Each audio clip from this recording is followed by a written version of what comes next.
Hey guys, welcome back to iUpdate, the happiest channel on earth. Here, it's the most magical space on the internet, and we're about good vibes only. So if you don't have a good vibe, you can get the f*** out, okay? Because for the first time in months, we have good news across the board, from the iPhone 14 shaping up to actually be a good phone. Apple releasing the first iOS 15.4 beta that allows you to use Face ID with a mask and glasses. Plus, there's an update coming to all iPhones later this year that, mark my words, will change the payment industry forever. If you guys are excited, it does help me out if you drop a like down below. I mean, it does mean a lot to me. And hit subscribe, tap that bell so that you never miss a beat on Apple news. Okay.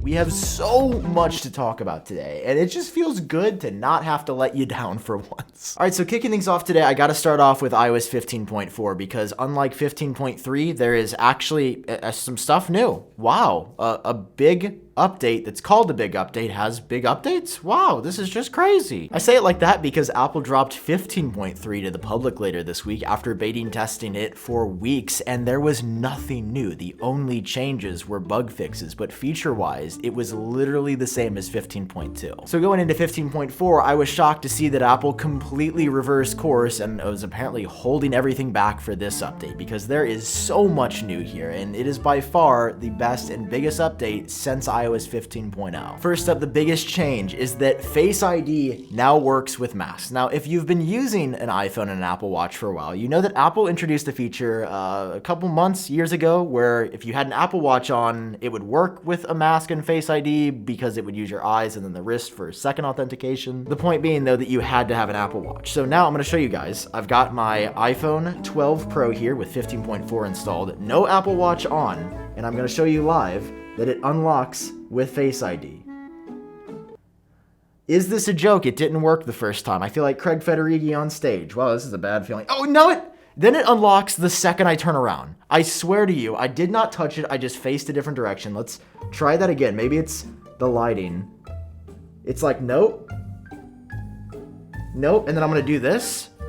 Watch this, it's gonna unlock. And then it unlocked. Well, here's what I'm saying. It does work, and I didn't have an Apple Watch on, so I can confirm it's in the update. Following that, this is also the emoji update for iOS 15. All right, so taking a look at these new emojis, courtesy of Emojipedia. Of course, there's some good, safe ones here that Apple has chosen. We've got melting face and embarrass, salute and outline, some new hands, and some fun objects like eggs and a nest, or a Bowie, or an ID card, or a little X-ray or disco ball. And then Apple said, well, considering that the whole point of emojis are to be inclusive and to represent different facets of different humans' experiences and little images on a keyboard, let's add some fun stuff, like a pregnant man emoji. What?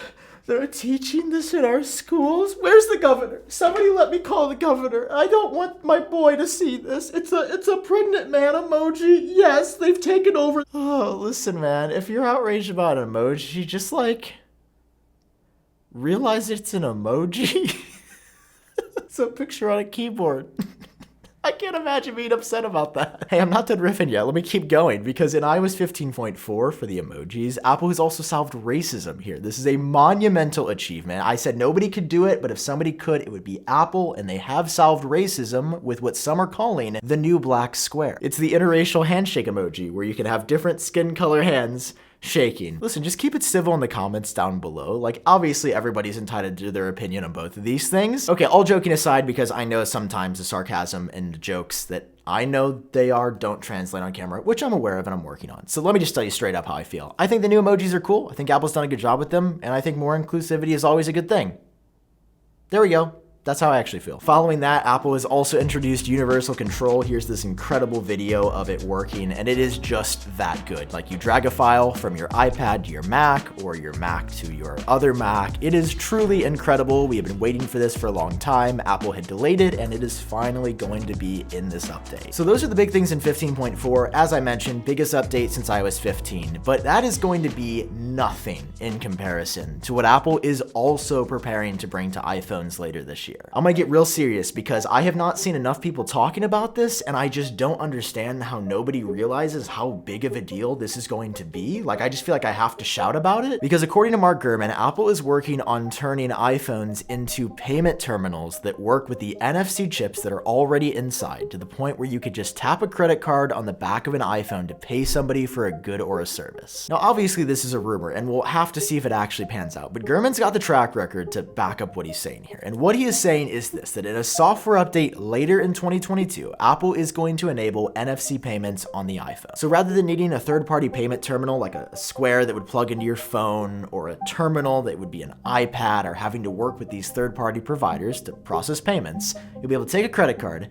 and tap it on the back of your iPhone, and somebody will pay you and you'll have that money instantly. I just really dig that the barrier to entry to become an entrepreneur has just gotten even lower here. And of course, it hasn't shipped yet, but it seems like a big win. Seems like a really good idea. And Apple is apparently coming a little bit back around to some good ideas for the iPhone 14 once again. Now, of course, it's still gonna look like the iPhone 4, and the notch is really gonna be 2 pieces now and 2 cutouts. That is still the latest information. But I have some updates for you guys that I think is gonna brighten the mood and raise the spirits here. First of all, we were talking a couple weeks ago about how there was going to be eSIM only on the iPhone 14, and how Mac Rumors reported, and another source too, that there was not gonna be a physical SIM tray for the first time ever on the iPhone. It was going to be all implemented digitally. Obviously, there would be advantages to that, like more internal space for the iPhone, possibly for a bigger battery, but disadvantages, like in a lot of markets around the world, that just wouldn't work. Like, people need physical SIMs to swap out, and doing it digitally, we're not there yet. I've been speculating from the beginning that Apple wasn't going to launch this in all markets at once, and according to a new analyst, that is also going to be true. According to Global Data, which, full transparency, I had not heard of before, and I know nothing about their track record, but they have an analyst there that said Apple is not going to be issuing this in every market as the new default. It is simply going to be an option, and a SIM card, a physical tray, will also be an option. This just sounds the most realistic to me, because Apple making this transition overnight, I don't think it's gonna be the way it goes. Maybe it'll be the default, but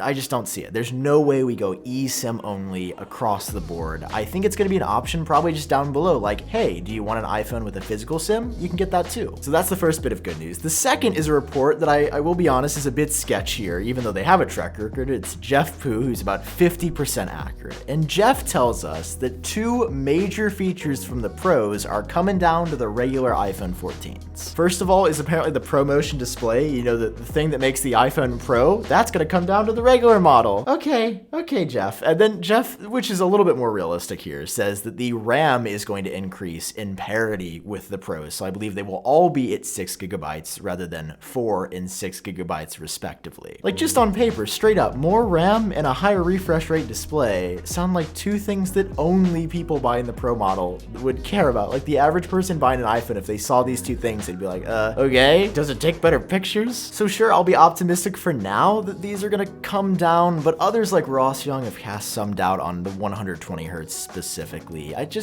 seems like Apple would cannibalize the sales of the Pros, right? If they brought the Pro features down to everything. I want it to happen, to be clear. I think that'd be awesome. I just don't know if it will. But yay, it's still Happy Smiley time and the happiest smiley episode ever. So eSIM will be optional, and everybody gets a Pro phone for lower price. Yay, this is the best episode ever. Anyway, guys, hope you enjoyed this video. I love you so much. Thank you for watching. Drop a like if you enjoyed it. Hit subscribe for more. I'll catch you cool cats in the next video.